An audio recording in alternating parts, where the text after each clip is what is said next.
Cordial saludo, mi nombre es Paula Henao, soy médica pediatra, consultora internacional en lactancia materna y asesora técnica del proyecto ACITE de Salud de la Secretaría de Salud de Medellín. Vamos a trabajar el tema de situaciones especiales en lactancia natural. Es importante partir de un principio y es que la lactancia materna es considerada un gran igualador de la humanidad, pues no entiende de razas o de religiones y tampoco de crisis económicas. Es importante también tener en cuenta que actualmente las madres no cuentan muchas veces con el apoyo, con el ejemplo que su familia les podía ofrecer en un tiempo cuando las familias eran más extensas, de pronto las mamás estaban un poco más acompañadas, ya que por generaciones la lactancia materna ha sido una actividad traspasada de madre a hija a través de la cultura y el ejemplo. A veces entonces, cuando las mujeres están un poco solas durante su proceso de lactancia, es importante eh, que el equipo de salud pueda convertirse en un acompañante del proceso, sobre todo cuando nos enfrentamos a las situaciones especiales o a las dificultades en lactancia materna. Empezamos entonces desde el punto de vista de la madre, una mujer con dolor al amamantar que se hace persistente. Cuando vemos las situaciones comunes, sabemos que la principal causa de dolor es un mal acoplamiento de la boca y el pezón. Y es importante revisar entonces la técnica de lactancia para lograr un buen acoplamiento del bebé al pecho. Una vez logramos ese acoplamiento, entonces comprobamos la posición de la madre, del niño, verificamos que la nariz y el mentón estén bien pegados del pecho y muchas veces entonces lo que logramos ver es un bebé con su mejilla completamente estirada, la nariz y el mentón unidos al pecho y alcanzamos a escuchar la deglución, vemos los movimientos en la zona temporal, vemos movimientos de deglución, incluso entonces estamos hablando de bombeos o succiones efectivas de manera continua en el bebé. Es importante, sobre todo en esta mamá que reiterativamente está con dolor al amamantar, observar al terminar la toma si vemos que el pezón está aplastado, deformado, a veces, miren como en esta imagen, tenemos un pezón aplanado en la parte inferior, lo llamamos como en punta de labial,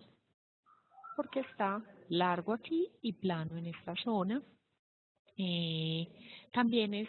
importante evaluar que tengamos una desproporción boca-pezón debido a un pezón grande o fibroso o a un pezón invertido. Además de eso, es muy importante evaluar la succión del niño para establecer si el patrón de succión es normal o funcional o no lo es. Usualmente los agentes de salud, los consultores, debemos siempre usar el guante para evaluar la succión, pues por mínima higiene. Usualmente introducimos el dedo índice con el pulpejo apuntando hacia el paladar y lo deslizamos suavemente hasta la parte posterior del paladar duro, tratando de que el bebé rodee con su lengua nuestro dedo y empiece a succionar. Debemos percibir los movimientos, la posición de la lengua, los movimientos de la lengua, la presión que pueden o no ejercer las encías sobre el dedo y además la intensidad de esa succión. Por lo general, este dolor al amamantar también se asocia a las grietas del pezón. Las grietas son heridas en el pezón, como vemos en esta zona, producto de una presión inadecuada producida por la encía superior, el borde posterior de la encía superior del bebé y pues generada por ese mal acoplamiento. Por lo general, pues hacemos un manejo de las grietas, mejorando obviamente la posición del pecho, intentando un agarre más profundo, trabajando con la mamá la aplicación de su propia leche sobre la herida, ya que la leche materna contiene el factor de crecimiento epidérmico que favorece la regeneración de ese tejido. Además la ventilación de ese pecho y con eso esperamos que una mujer que tenga una grieta no muy profunda en unas 24 o 48 horas haya mejorado. Pero cuando las grietas son persistentes, a pesar de que hemos trabajado la técnica, hemos trabajado ya como las cosas básicas, tenemos que empezar a pensar en otras causas o otras situaciones especiales que nos conduzcan a esas grietas, como por ejemplo una sobreinfección por hongos o una dificultad, una disfunción en la succión del niño. Las micosis del pezón por lo general son producidas por un hongo llamado Candida albicans. Generalmente vemos un pezón de color muy rosado, como un rosa, dicen como aterciopelado. Miren que el pezón va cambiando de color, tenemos un área circundante pues más hipercrómica y aquí alrededor vamos viendo que se hace más rosado, con tendencia a estar muy rojo en la punta. A veces en esta zona podemos tener descamación, o sea,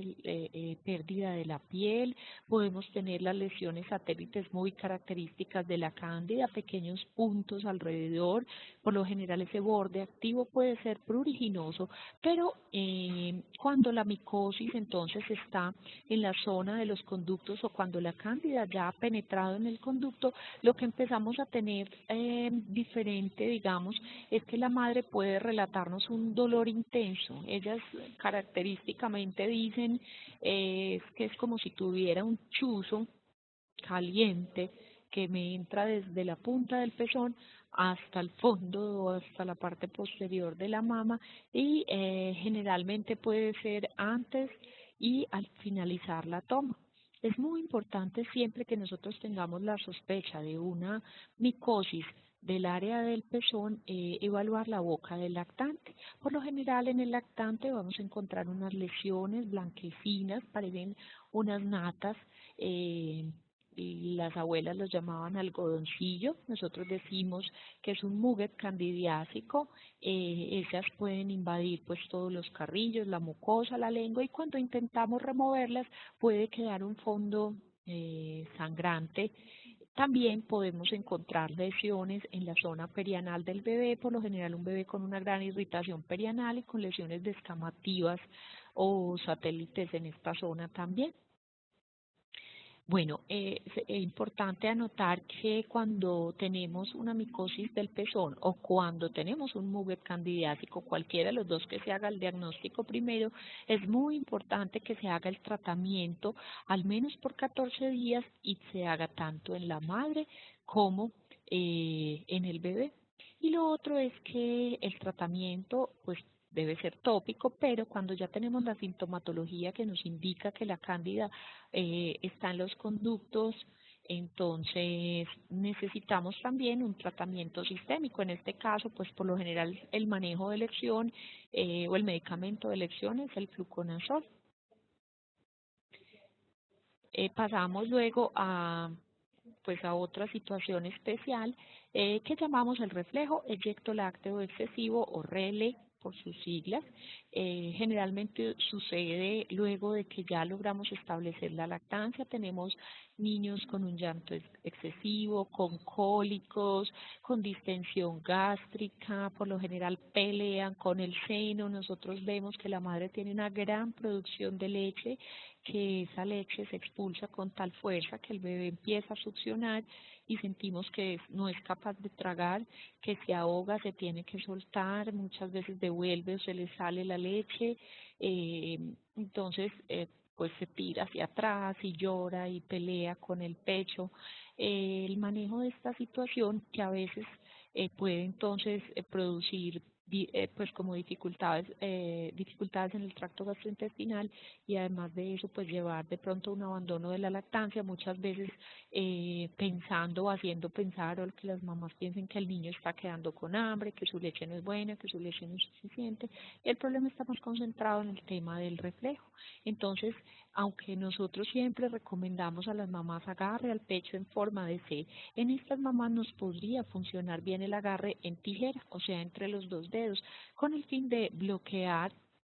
no totalmente, pero sí parcialmente, la expulsión de leche. Otra estrategia que podríamos utilizar para estas madres es hacer una extracción previa Antes de poner el bebé al pecho, recomendamos a la madre que se extraiga, puede ser de manera manual, más o menos una onza y media,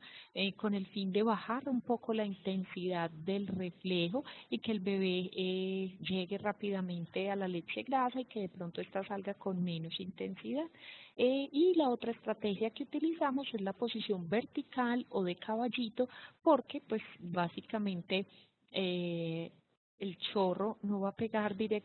tan directamente contra la faringe y pues en posición vertical el niño se va a defender más fácilmente de la intensidad de ese chorro. Por lo general molesta bastante a los bebés aproximadamente en el primer mes y medio de vida, pero ellos se van acostumbrando a manejar el volumen de leche que tiene su mamá. Otra de las situaciones especiales entonces son las cirugías mamarias. Vemos bastantes de estas pacientes con mamoplastias de aumento. Cuando tenemos mujeres con mamoplastia de aumento, sobre todo pues gestantes, tenemos la oportunidad de hacer un interrogatorio y empezar a establecer ciertas cosas en ella. Entonces, lo primero es que las prótesis mamarias, la mamoplastia de aumento, no contraindica la lactancia materna. Sí se puede amamantar teniendo implantes de silicona. Es importante entonces hablar con la mujer, averiguar pues digamos la técnica y el sitio de abordaje. Entonces, si fue transaxilar, periareolar, si fue en el pliegue inframamario, es muy importante. Por lo general, con más frecuencia, encontramos esta incisión periareolar. Lo otro que es importante es establecer si la prótesis está encima del músculo o si está debajo del músculo, eh, porque digamos que eh, hay que tener en cuenta que el pecho durante el pecho materno, durante la gestación y la lactancia puede duplicar su peso y que si adicional a, pues digamos, a ese gran aumento en el peso y en el volumen, nosotros ponemos un volumen fijo que se constituye la prótesis, pues tendremos algunas madres en que ese volumen o ese tamaño de la mama o ese peso se va a triplicar. Entonces ellas son bastante propensas a tener unas congestiones severas en los primeros días, alrededor del tercer día durante la bajada de la leche. Entonces con ellas desde prenatal debemos insistir en que esa lactancia debe ser muy frecuente, hay que mantener el pecho muy evacuado para que no se congestione. Y pues el caso contrario es el de la mamoplastia de reducción. Por lo general la mamoplastia de reducción es una cirugía mucho más agresiva con el pecho, pues porque además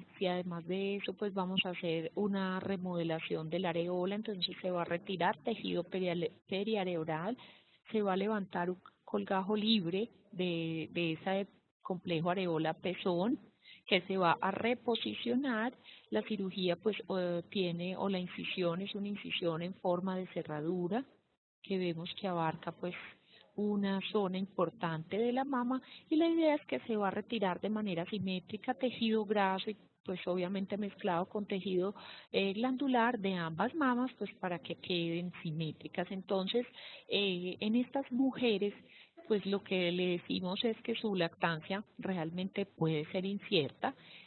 ¿Por qué? Pues porque no sabemos exactamente qué cantidad de tejido glandular se retiró, si hay lesión de los conductos, si quedó tejido glandular aislado en algún momento. Sin embargo, pues estas mamás pueden lograr también lactancias mixtas y es importante entonces con ellas hacer un acompañamiento muy estrecho durante las primeras 2 semanas después del nacimiento del bebé para poder identificar pues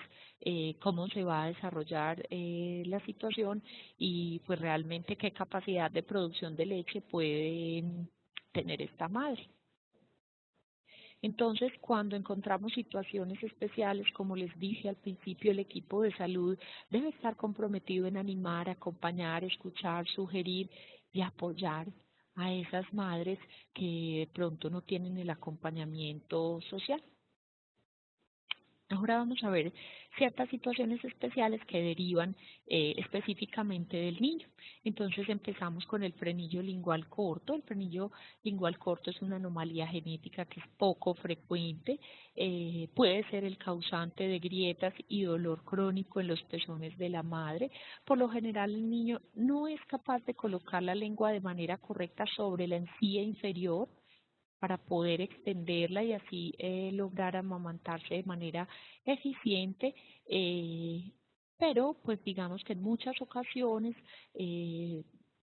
acudiendo a una buena técnica, a un buen posicionamiento, podría superarse la situación de dolor. Pero cuando ese frenillo es muy corto, puede ser necesario hacer o realizar una corrección quirúrgica de él para poder liberar la base de la lengua y que ésta pueda empezar a excursionar al frente. Tenemos entonces cuatro tipos base de frenillos linguales. Tenemos los frenillos linguales anteriores que pueden ser tipo 1 o tipo 2. En el frenillo tipo 1 vemos es el tejido que se adhiere exactamente a la punta de la lengua, es bastante evidente. Esta lengua no puede siquiera tocar la encía inferior del bebé. En el tipo 2 vemos que está su inserción es un poco más atrás. Sin embargo, cuando el niño llora, por lo general, o cuando intenta sacar la lengua, ella está amarrada al piso de la boca y lo que tenemos es una deformidad de la punta de la lengua que llamamos como una deformidad en corazón. En los frenillos posteriores, entonces, no vemos mucho adelante. A veces pueden ofrecernos bastante dificultad en el diagnóstico. Eh, Tenemos entonces que la lengua se hace muy redondeada, no es capaz de salir. eh, el niño llora y la vemos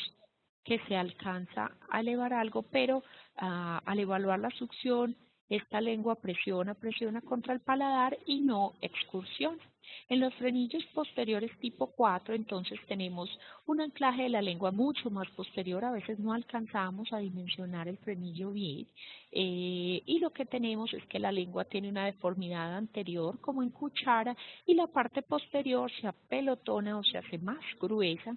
eh, y la lengua no sale. Entonces la succión o el movimiento de ordeño del pecho no pueden ser efectivos, se pierde la presión y muchas veces empezamos a escuchar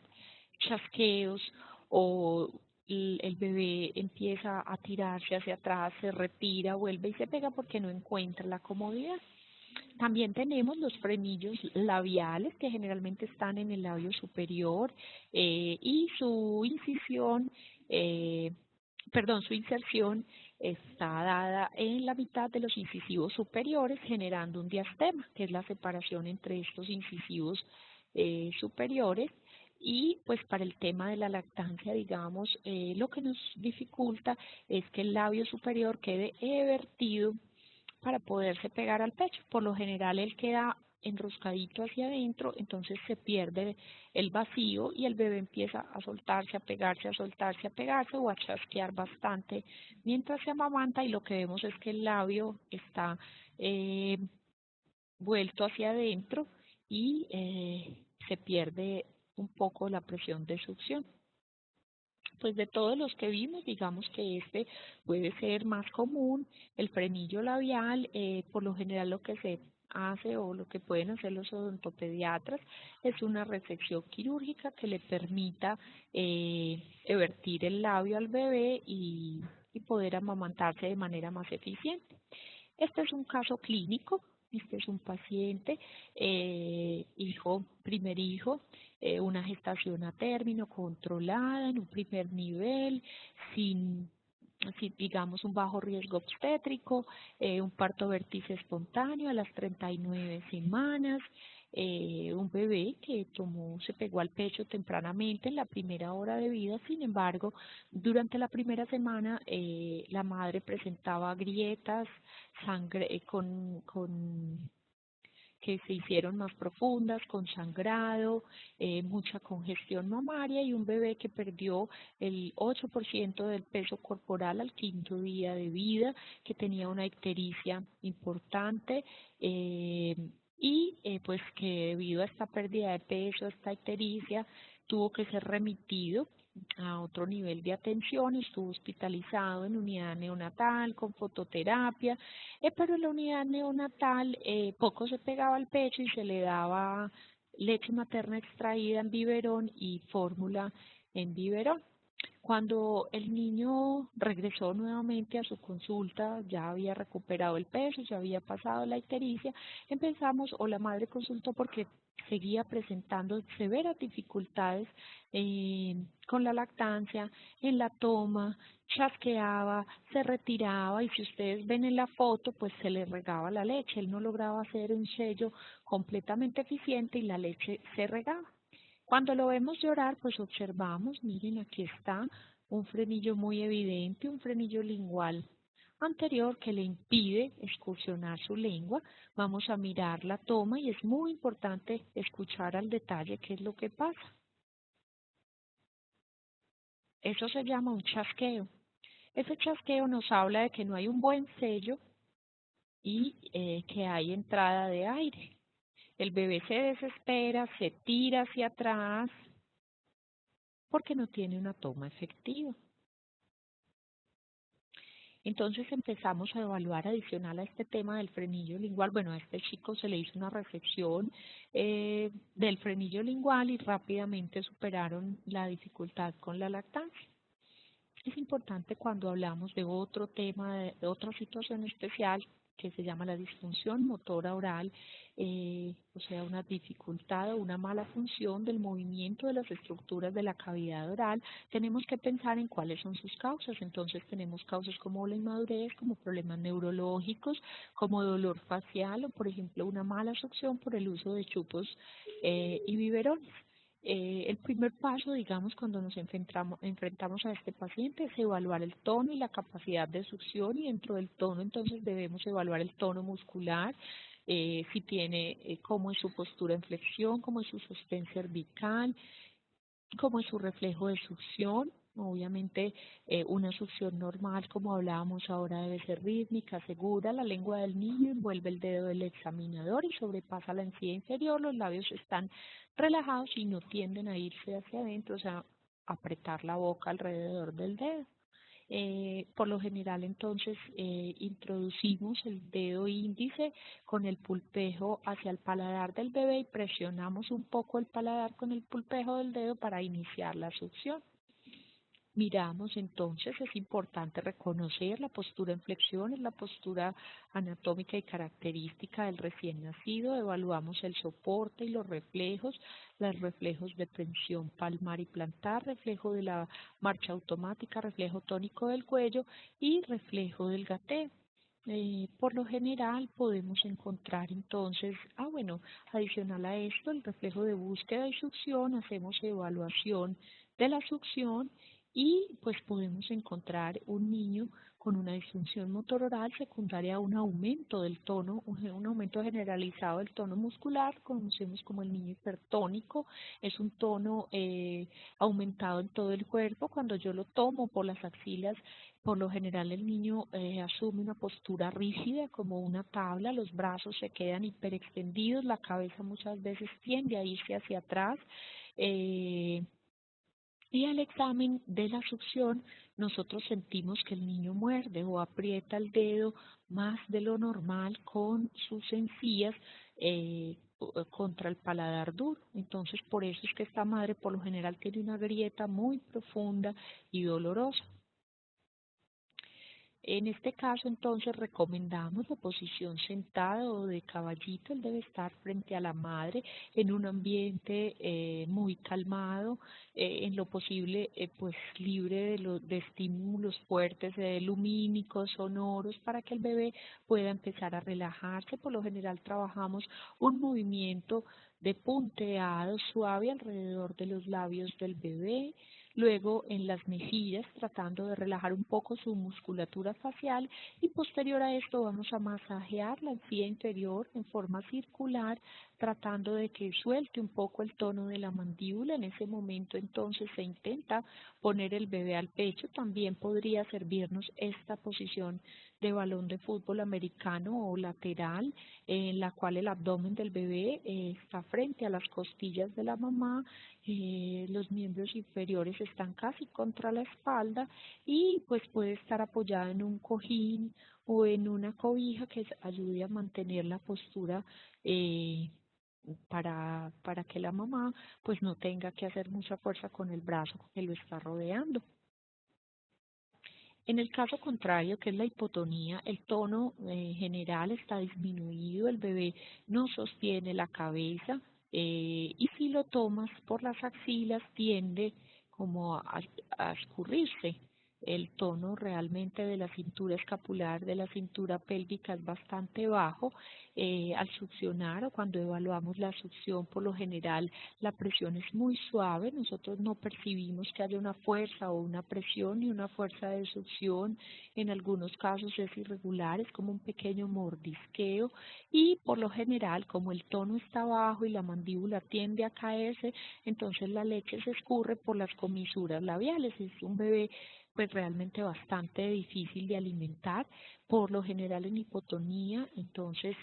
utilizamos la posición vertical, pero recomendamos que la madre sostenga con su mano el mentón del bebé para poderle dar un poco más de soporte. En otros casos, lo que trabajamos es que la madre haga masaje en el pecho o compresión mamaria con la mano en forma de C para lograr casi que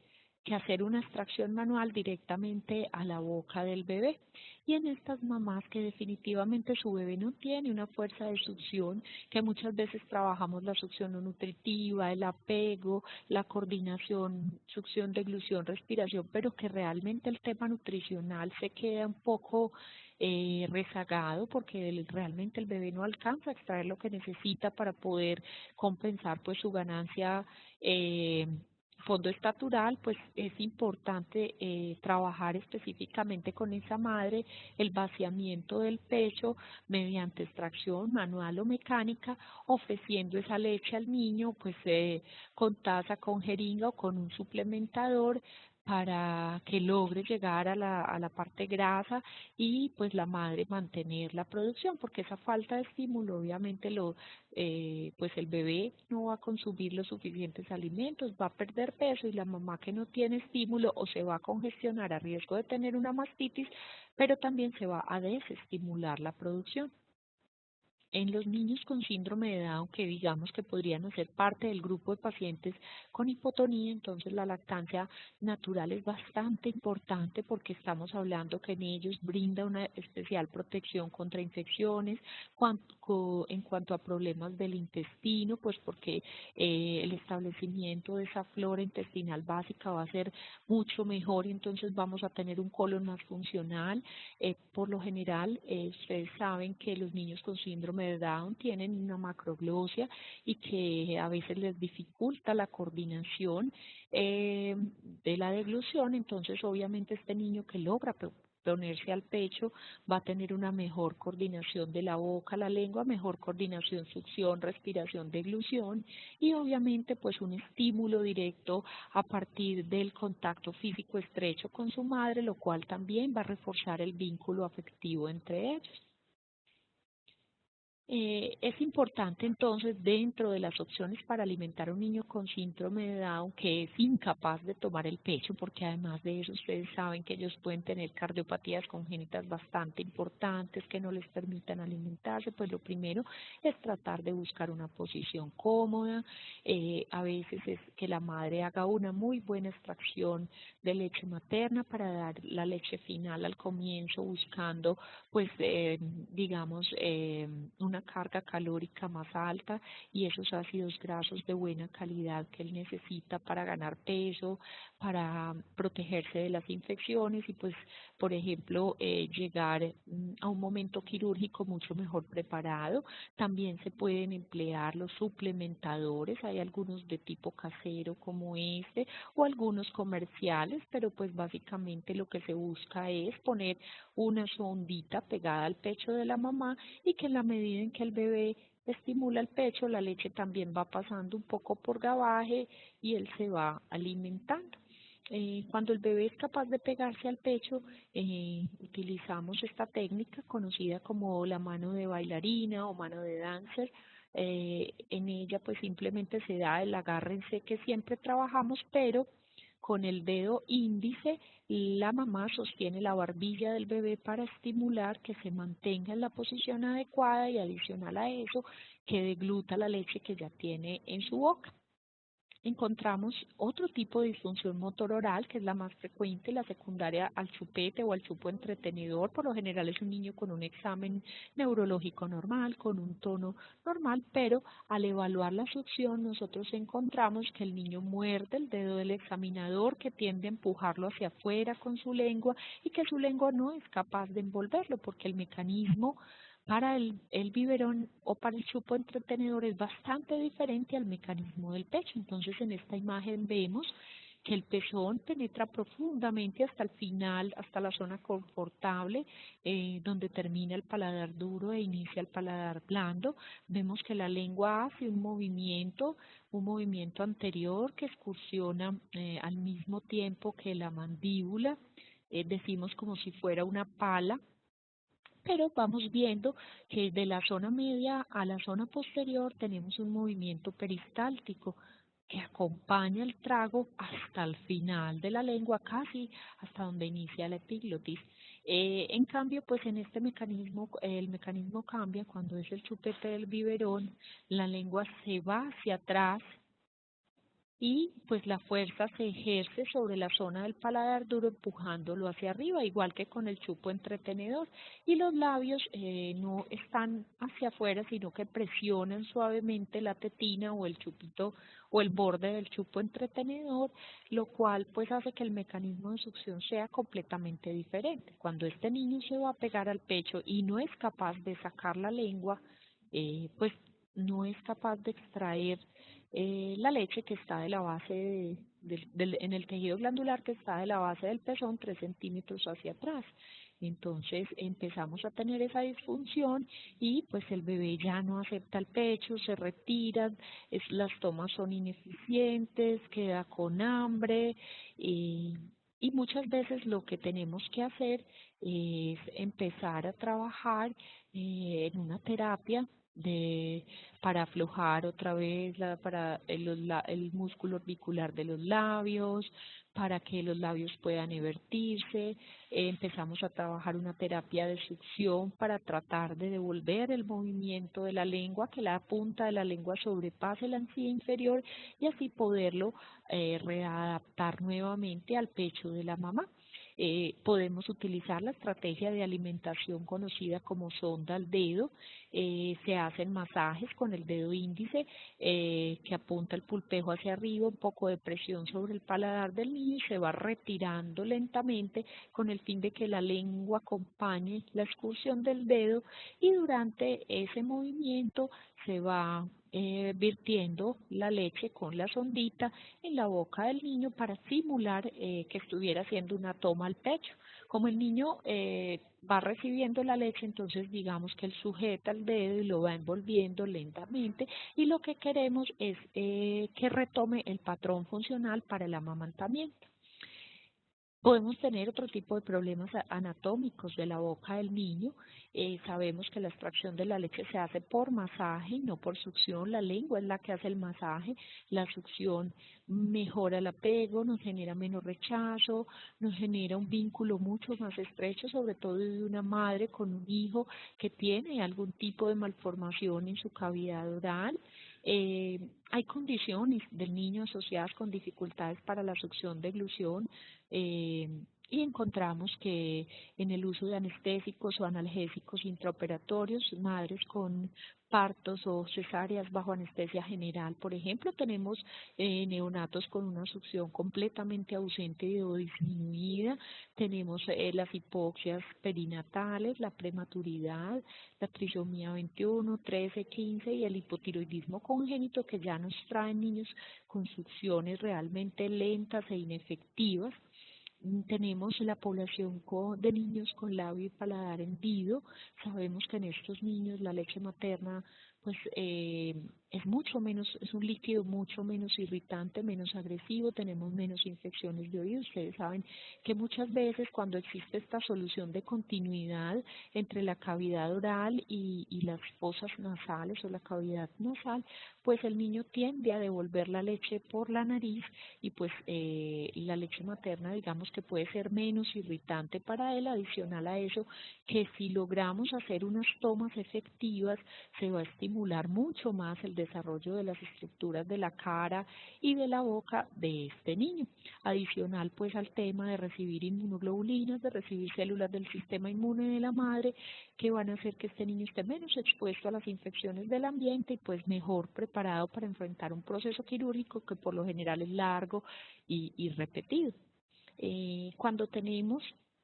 las lesiones de un solo lado, podemos utilizar esta técnica que la llamamos de la pinza o del pellizco, y es con un pedazo de la piel de la areola. Si la pellizcamos y la introducimos en el área del defecto, logramos que se haga un sello mucho más eficiente para poder hacer la evacuación del pecho. Es importante también ayudar con masaje durante la succión, y pues definitivamente cuando el vacío no es suficiente en los grandes defectos, en los defectos bilaterales, es fundamental extraer y dar la leche final para, pues lo mismo, el mismo principio, para poder dar la leche más calórica y para que la mamá logre evacuar completamente su pecho y mantenga la producción de leche. Vemos, por ejemplo, en esta imagen ya no hay que hacer la técnica de la pinza porque ya se adaptaron completamente, y el pezón llega tan profundamente que no interfiere, que el defecto, que es solo labial, no interfiere con el mecanismo de succión. Fundamental con estas mamás trabajar la extracción manual desde el primer día en el que nace el bebé, que tiene su labio paladar hendido. Podemos, una vez se logre que el bebé, pues que al bebé le pongan una placa obturadora, se puede adaptar al pecho si el mecanismo de succión en algo permanece. Y en el posquirúrgico, sobre todo,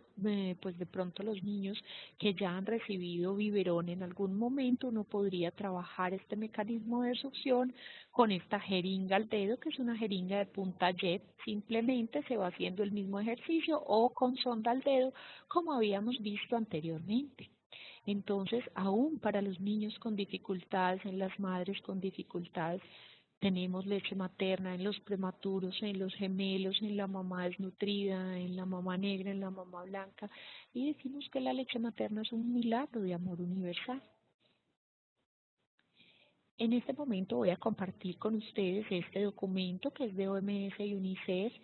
Simplemente estoy dando como un breve resumen de las razones médicas aceptables para el uso de sucedáneos de la leche materna que nos dieron en el 2009, y que es importante tener en cuenta porque muchas veces dentro de las situaciones especiales en lactancia natural pues encontramos algunas de estas razones médicas aceptables para el uso de los sucedáneos. Tenemos entonces dentro de las afecciones infantiles lactantes que no deben recibir leche materna ni otra leche excepto una fórmula especializada, en los niños que tienen galactosemia clásica, enfermedad en orina en jarabe de arce, fenilcetonuria, que pues por fortuna son enfermedades metabólicas raras, poco frecuentes. Pero también aquí tenemos una población que sí aparece con más frecuencia, que son los recién nacidos con peso menor a 1.500 gramos o muy bajo peso al nacer, o los nacidos con menos de 32 semanas, muy prematuros, o los con riesgo de hipoglicemia, en quienes se hace claramente la observación de que la leche materna es su mejor opción de alimentación, pero que puede necesitar una complementación por un periodo limitado de tiempo, cumpliendo con unas características específicas. En cuanto a afecciones maternas que podrían justificar que se evite la lactancia materna permanente, tenemos la infección por VIH-1. En nuestro país, pues, por protocolo, y pues está garantizado que la alimentación de sustitución es aceptable, factible, asequible, sostenible y segura durante los primeros 6 meses de vida. y pues algunas enfermedades que podrían justificar que se evite la lactancia temporalmente, como una enfermedad grave de la madre, un herpes simplex tipo 1, pues sobre todo si tenemos lesiones activas en el pecho de la madre o pues en algunos casos cuando la mamá está sometida o tiene algunos tratamientos, por ejemplo, quimioterapéuticos, algún tipo de manejo psiquiátrico con medicamentos sedativos, algunos antiepilépticos, opioides para manejar dolores crónicos, pues porque podemos tener efectos colaterales directos sobre la salud del niño, madres que están sometidas a quimioterapia citotóxica, a yodo radioactivo 131, pues obviamente deben suspender la lactancia materna durante su tratamiento, pero pues dependiendo de las condiciones en que se dé, se determinará si es temporal o es definitivo.